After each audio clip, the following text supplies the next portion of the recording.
नमस्कार दोस्तों, स्वागत है आपका हमारे official YouTube channel GS by Neeraj sir में। कैसे हैं आप सब? मैं उम्मीद करता हूं स्वस्थ होंगे, मस्त होंगे, अपनी तैयारी में व्यस्त होंगे। आज की जो क्लास है ये टेस्ट पेपर 74 है। इससे पहले 73 टेस्ट पेपर हो चुके हैं। मैं उम्मीद है कि आप लोग सभी टेस्ट पेपर अटेंड किए हों।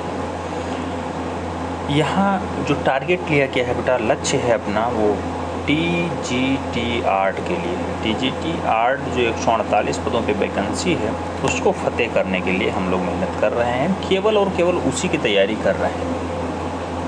तो जो लोग ये सोच रहे हैं ये PGT का सिलेबस पढ़ा रहे हैं, वो ऐसा नहीं है बेटा। थोड़ा सा कन्फ्यूज़न दूर कर लीजिए, वहाँ से भी क्वेश्चंस आ जाते हैं इसलिए उसे पढ़ाया जा रहा है, ठीक है।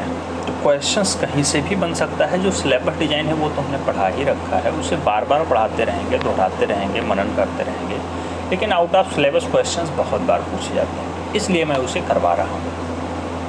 तो ये कभी मत सोचिएगा कि ये मेरे सिलेबस में नहीं है इसलिए इसे हमें नहीं पढ़ना है। बाकी आपके ऊपर डिपेंड करता है बेटा। अगर आपको फाइनल ज्वाइनिंग लेनी है तो आपको थोड़ा बहुत तो मेहनत करना ही पड़ेगा, और उसके लिए जहाँ जहाँ से भी क्वेश्चंस बन सकते हैं उन सभी को देखना पड़ेगा। आइए देखते हैं टेस्ट पेपर 74 का पहला क्वेश्चन जो उठाया गया बेटा, बहुत बढ़िया क्वेश्चन है। कह रहे हैं भीमबेटका की पाषाण गुफाएं स्थित हैं। भीमबेटका की पाषाण गुफाएं कहाँ स्थित हैं बेटा? ऑप्शंस में है सतपुरा की पहाड़ी में, विंध्याचल की पहाड़ी में, छोटा नागपुर पठार में, या फिर गंधर्व मान पर्वत की पहाड़ी में। तो बेटा आप जानते हैं कि भीमबेटका विंध्याचल वाली पहाड़ी में पाया जाता है। रायसेन जिला होता है, रायसेन जिला होता है, मध्य प्रदेश में स्थित है। तो राइट आंसर क्या बनेगा? विंध्याचल की पहाड़ी। क्वेश्चंस आ चुका है बेटा, हल्के मत लीजिएगा, राइट आंसर सी के साथ लगाइएगा। C is the right answer. प्रश्न संख्या 2 की बात करते हैं। 2 में पूछा जाता है हंस दमयंती के चित्रकार हैं। हंस दमयंती किसकी रचना है? ऑप्शंस में है KCS मणिक्कर साहब, MF हुसैन, के हैब्बर, या फिर राजा रवि वर्मा। तो हंस दमयंती को चित्रित करने का काम आप जानते हैं मशहूर चित्रकार केरला के किलिमन्नूर में जन्म होने वाले राजा रवि वर्मा का है। राइट आंसर डी के साथ लगेगा, Raja Ravi Varma is the right answer. बेटा अपना स्वमूल्यांकन जरूर करिएगा। हमने स्वमूल्यांकन की विधि बहुत सारे वीडियोज़ में बताई है। ऊपर आप अपना नाम लिखिएगा, 3 कॉलम बनाइएगा। ये आपका कॉलम होगा, ये हमारे द्वारा बताएगा आंसर्स का कॉलम होगा, और यहाँ पे आप क्वेश्चंस हो सके तो लिख लीजिए। अगर लिख नहीं पाते हैं तो सीधे क्रम डाल दीजिए, ठीक है। मैं क्वेश्चंस पढ़ता हूँ, आप चारों आंसर्स देखिए, उसके बाद अपना आंसर्स लगा दीजिए। देन जो मैं बताऊँ वो आप लगा दीजिए। फिर लास्ट में अपना मूल्यांकन करिएगा कि ये वाला क्वेश्चंस गलत हुआ है, किस चैप्टर से था, इसे हमें यानी पढ़ना है। तो इससे होता क्या है कि आपकी तैयारी बहुत बेटर हो जाती है और आप अपने साथ विश्वासघात नहीं कर पाते हैं, क्योंकि आप परीक्षा में बैठते नहीं हैं, टेस्ट दे रहे होते हैं। और टेस्ट में यही होता है कि कौन सा टॉपिक कन्फ्यूज़न में है, कौन सा टॉपिक अभी डाउट चल रहा है, उस टॉपिक को थोड़ा सा क्लियर किया जाए। इसलिए मैं कहता हूँ कुछ लोग करते क्या हैं, ये वाला ऑप्शंस ही नहीं बनाते हैं, बस यही ऑप्शंस रहता है, इसी में C A, हमने कहा A, बस ये C तुरंत A हो गया। नहीं, मैं भी यही लगा रहा था। तो बेटा ये थोड़ा सा आप अपने आप को मनवाने की कोशिश करते हैं, ज़बरदस्ती प्रयास करते हैं कि हाँ ऐसा हो सकता है, ऐसा हम भी चाहते थे। फ़िलहाल ये गलत तरीका है, क्योंकि आप परीक्षा में बैठेंगे, OMR मिलेगा, यहाँ पे 4 गोले रहते हैं, और इन चारों में से मान लो आपने C का काला कर दिया, फिर हम कहें A करोगे, दोनों करोगे, आंसर C नहीं मिलेगा, कापी ही नहीं चेक होगी, ठीक है। वो क्वेश्चंस को बाहर कर दिया जाएगा। तो ये सब दिक्कतें हैं। एक ही क्वेश्चन जो है, एक ही आंसर देने हैं, एक ही गोला काला करना होता है वहाँ पे, तो इतना टाइम नहीं होता। इसलिए मैं कहता हूँ अपना स्वमूल्यांकन जरूर करिएगा। आइए देखते हैं प्रश्न संख्या 3 की तरफ। प्रश्न संख्या 3 में कहा जाता है कैलाश मंदिर की एलोरा गुफा चित्रों की छवियाँ हैं, कैसी हैं बेटा? ऑप्शंस हैं देवी काली की, बुद्धिस्ट जातक की, सचित्र कल्पसूत्र की, या फिर भगवान विष्णु और देवी लक्ष्मी की। कैलाश मंदिर की बात हो रही है बेटा, और आप जानते हैं कि कैलाश मंदिर में भगवान विष्णु और देवी लक्ष्मी की प्रतिमा पाई जा रही है। तो राइट आंसर डी के साथ लगा दीजिएगा, D is the right answer. Kailash मंदिर है कहाँ पे बेटा? कैलाश मंदिर एलोरा में है। एलोरा कहाँ पे पड़ता है? आप जानता है महाराष्ट्र के औरंगाबाद वाले बेल्ट में पड़ता है। 34 गुफाएं टोटल पाई जाती हैं। कैलाश मंदिर गुफा संख्या 16 में स्थित है। गुफा संख्या 16 में स्थित है। आगे देखते हैं प्रश्न संख्या 4 को। 4 में पूछा जाता है अजंता की चित्रकला क्या वर्णित करती है? क्या वर्णित करती है? महाभारत को, रामायण को, पंचतंत्र को या फिर बौद्ध जातक कहानियों को? तो बेटा जो अजंता की चित्रकला है आप जानते हैं बौद्ध धर्म से संबंध रखती है, तो यहाँ पे बौद्ध जातक कहानियों का वर्णन ज़्यादा होगा। राइट आंसर डी के साथ लगाइएगा, बौद्ध जातक कहानी is the right answer. Next प्रश्न संख्या 5 की बात करते हैं। 5 में कहा जाता है उस जगह का नाम बताओ जहाँ भारत कला भवन स्थित है। बेटा क्वेश्चन ऐसे सेम टू सेम छपा हुआ है। उस जगह का नाम बताओ जहां भारत कला भवन स्थित है। भारत कला भवन पूछा गया है। ऑप्शंस में है जयपुर, भोपाल, बनारस, लखनऊ। बहुत सारे लोग कंफ्यूज हो जाएंगे भारत भवन और भारत कला भवन में। बेटा भारत कला भवन अगर शब्द जुड़ा है तो बनारस राइट आंसर होता है, अगर भारत भवन जुड़ा है तो भोपाल राइट आंसर बनता है। दोनों में डिफरेंसेज हैं, दोनों अलग अलग हैं, ठीक है, अलग अलग प्रदेश में। तो राइट आंसर बी के साथ लगाइएगा। प्रश्न संख्या 6 की बात करते हैं। 6 बहुत अच्छी रचना है बेटा।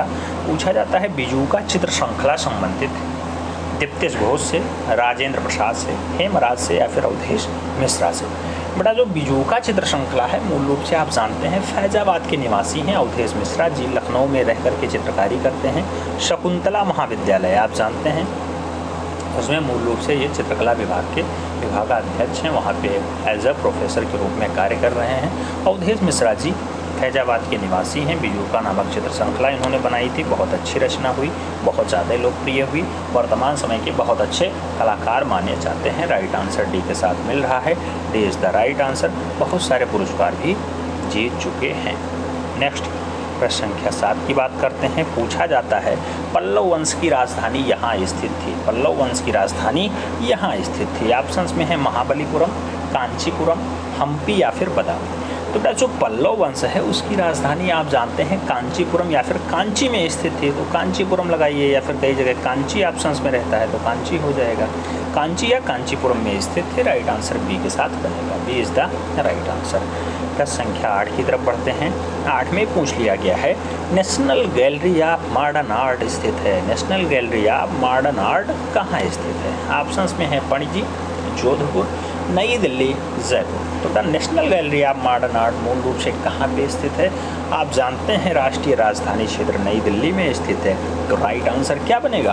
B is the right answer, B is the right answer. Next प्रश्न संख्या 9 की बात करते हैं। बहुत महत्वपूर्ण क्वेश्चन है बेटा, जो लोग ये क्वेश्चन हल्के में ले रहे होंगे वो गलत कर रहे हैं। चित्रकार M.F. हुसैन का पूरा नाम क्या है? ऑप्शंस में है मोहम्मद फिराक हुसैन, मोहम्मद फरीद हुसैन, मोहम्मद फारूक हुसैन या फिर मकबूल फ़िदा हुसैन। इनका राइट आंसर मकबूल फ़िदा हुसैन के साथ जाएगा। इंदौर में ये शिक्षा ग्रहण करते हैं मकबूल फ़िदा हुसैन। राइट आंसर बनेगा, पूरा नाम इनका है Maqbool Fida Husain, B is the right answer. प्रश्न संख्या 10 की तरफ पढ़ते हैं। 10 में पूछा जाता है विष्णु धर्मोत्तर पुराण किस काल का है? विष्णु धर्मोत्तर पुराण किस काल का है बेटा? ऑप्शंस में पूछा जाता है मौर्य काल का, शुंग काल का, गुप्त काल का या फिर कुषाण काल का। तो विष्णु धर्मोत्तर पुराण मूल रूप से 4वीं या 5वीं, चौथी यानी और 5वीं शताब्दी के बीच की रचना है। तो चौथी 5वीं शताब्दी में आप जानते होंगे क्या चल रहा था? गुप्तेरा चल रहा था। तो राइट आंसर गुप्त काल लगाइएगा बेटा। विष्णु धर्मोत्तर पुराण गुप्त काल की अच्छी रचना मानी जाती है। राइट आंसर बी के साथ बन रहा है, B is the right answer. प्रश्न संख्या 11 की तरफ बढ़ते हैं। 11 में पूछा जाता है किस चित्रकार ने बाघ, अजंता, जोगीमारा के भित्ति चित्रों की प्रतिलिपियां तैयार किया था? ऑप्शंस में है असित कुमार हल्दर, यामिनी राय, अमृता शेरगल या फिर गगनेंद्र नाथ ठाकुर। तो बेटा बाघ, अजंता और जोगीमारा तीनों गुफाओं की प्रतिलिपियां तैयार करने का काम किसका रहा है? तो आप जानते हैं नंदलाल बसु रहते हैं, साथ में असित कुमार हल्दर रहते हैं। तो ऑप्शंस में असित कुमार हल्दर दिखाई दे रहे हैं। राइट आंसर लगा दीजिएगा बेटा। जोरासाको बंगाल में इनका जन्म होता है असित कुमार हल्दर का। लेडी हेरिंगम की अध्यक्षता में ये लोग जाते हैं, ये भी याद रखना। लेडी हेरिंगम की अध्यक्षता में जाते हैं ये लोग इसकी प्रतिलिपियां तैयार करने के लिए। तो बाघ, अजंता और जोगीमारा तीनों गुफाओं की प्रतिलिपियां असित कुमार हल्दर तैयार कर चुके हैं अलग अलग सन में। राइट आंसर ए के साथ लगा दीजिए। प्रश्न संख्या 12 की तरफ बढ़ते हैं। 12 में पूछा जाता है बाघ की गुफाएं कहाँ स्थित हैं। बाघ की गुफाएं कहाँ स्थित हैं। ऑप्शंस में है महाराष्ट्र, उत्तर प्रदेश, मध्य प्रदेश या फिर गुजरात। तो बेटा जो बाघ की गुफा है वो कहाँ पे स्थित है, मध्य प्रदेश के धार जिले में स्थित है। तो मध्य प्रदेश राइट आंसर लगाइएगा और धार जिला राइट आंसर बनाइएगा बेटा। कई बार जिला पूछा गया है तो धार बनता है, राज्य पूछा जाए मध्य प्रदेश बनता है। बाघ गुफाएं कहाँ हैं, कई बार ऑप्शंस में देशों के नाम देता है तो भारत लगाइएगा। ठीक है, राइट आंसर बी के साथ बन रहा है। प्रश्न संख्या 13 की बात करते हैं। 13 में पूछा जाता है कांगड़ा चित्रकला का दूसरा नाम है। कांगड़ा चित्रकला का दूसरा नाम क्या है बेटा। ऑप्शंस में है राजस्थानी चित्रकला, मुगल चित्रकला, गढ़वाली चित्रकला या फिर पहाड़ी चित्रकला। तो कांगड़ा चित्रकला का जो दूसरा नाम बनता है बेटा तो पहाड़ी चित्रकला के नाम से जाना जाता है। राइट आंसर पहाड़ी चित्रकला बनेगा। C is the right answer हो जा रहा है। C is the right answer. Next प्रश्न संख्या 14 की बात करते हैं। 14 में पूछा जाता है बंगाल कला शैली किस तकनीकी से जानी जाती है। बंगाल कला शैली किस तकनीकी की जानी जाती है बेटा। ऑप्शंस में है तैल तकनीकी, लघु चित्रण तकनीकी, वास तकनीकी या फिर टेम्परा तकनीकी। तो आप जानते हैं बंगाल कला शैली अवनी बाबू की क्षेत्र होती है, अवनी बाबू का बेल्ट होता है। अवनी बाबू ने वास तकनीकी को जन्म दिया तो वास तकनीकी के लिए जानी जाएगी बेटा। राइट आंसर सी के साथ लगाइएगा, वास जल रंग तकनीकी। राइट आंसर सी के साथ लगाइएगा। C is the right answer. Next प्रश्न संख्या 15 की तरफ बढ़ते हैं। 15 में पूछा जाता है अकबर ने किस राज्य पर अपने विजय स्मारक के रूप में बुलंद दरवाजा बनवाया। कौन सा राज्य जीतने के बाद बुलंद दरवाजा का निर्माण होता है बेटा। ऑप्शंस में है गुजरात, उड़ीसा, बंगाल, दिल्ली। तो अकबर आप जानते हैं बेटा गुजरात के विजय के उपलक्ष्य में आगरा के पास फतेहपुर सीकरी में मूल रूप से क्या बनवाता है, बुलंद दरवाज़ा बनवाता है।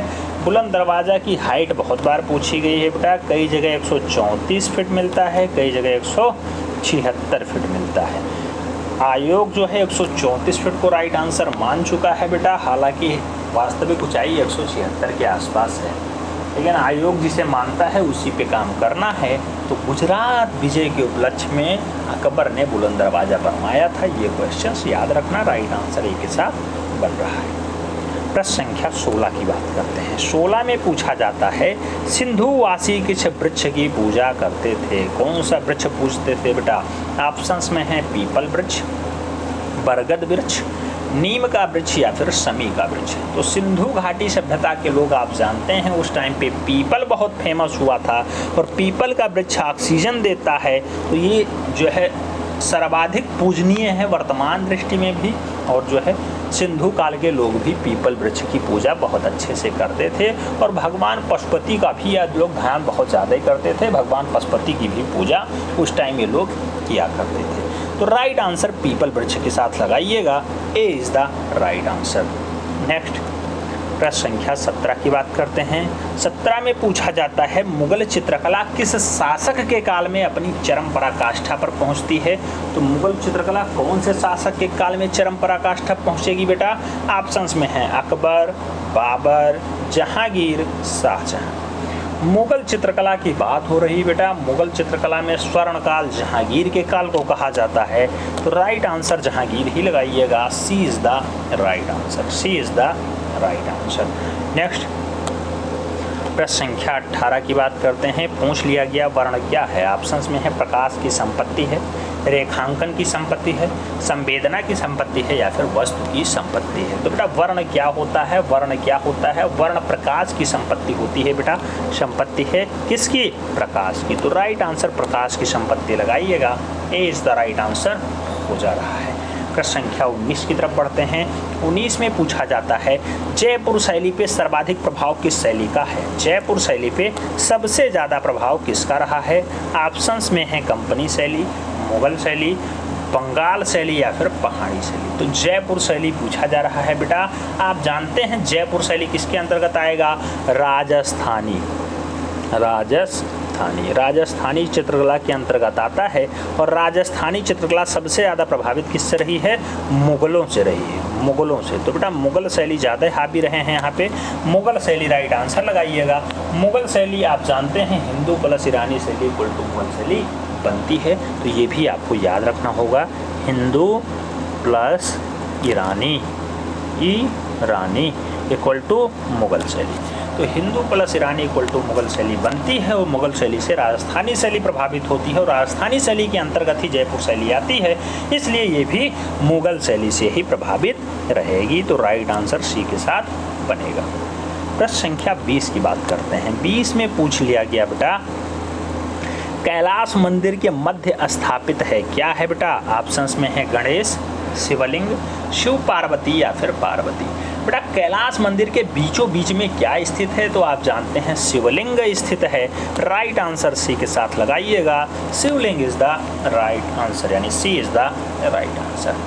कुल मिलाकर के टेस्ट पेपर 74 आपका कैसा रहा, कमेंट के माध्यम से झाँक दीजिएगा। हमें उम्मीद है कि ज़्यादा से ज़्यादा क्वेश्चंस आज आपके टेस्ट में सही गए होंगे, क्योंकि अब 74 टेस्ट हो चुके हैं, लगभग कंप्लीट होने के कगार पे है। तो 74 16 90 होता है ना, तो बस 16 टेस्ट और बचे हैं, बहुत अच्छे से उन्हें हम लोग करने का प्रयास करेंगे। फिलहाल बहुत सारे लोगों की डिमांड है कि इस टेस्ट पेपर और मॉडल पेपर, जो 20 मॉडल पेपर आपने तैयार कराए हैं, उसका PDF हमें प्रोवाइड करा दीजिए। एक साथ PDF लॉन्चिंग हो सकता है कल परसों में करवा दें। आज हम देखते हैं, दोबारा स्कैनिंग करवाना पड़ेगा, दोबारा पूरा काम होगा, क्योंकि एक जगह डाटा पूरा जा चुका है। आप जानते हैं मोबाइल डेड हो चुकी है, इसलिए थोड़ी सी दिक्कत हो रही है। ये बता दीजिएगा वीडियो की क्वालिटी यहाँ पे कैसी है, क्योंकि 2 वीडियोज़ में शायद थोड़ी सी दिक्कत आ गई है, बार बार उसका मैसेज आता है, तो उसे हम सोचते हैं कि जो है अच्छा कर दिया जाए, ठीक है। बाकी अगर कोई कमी दिखती है कमेंट के माध्यम से लिखिएगा। मिलते हैं नेक्स्ट वीडियो में, तब तक के लिए जय हिंद।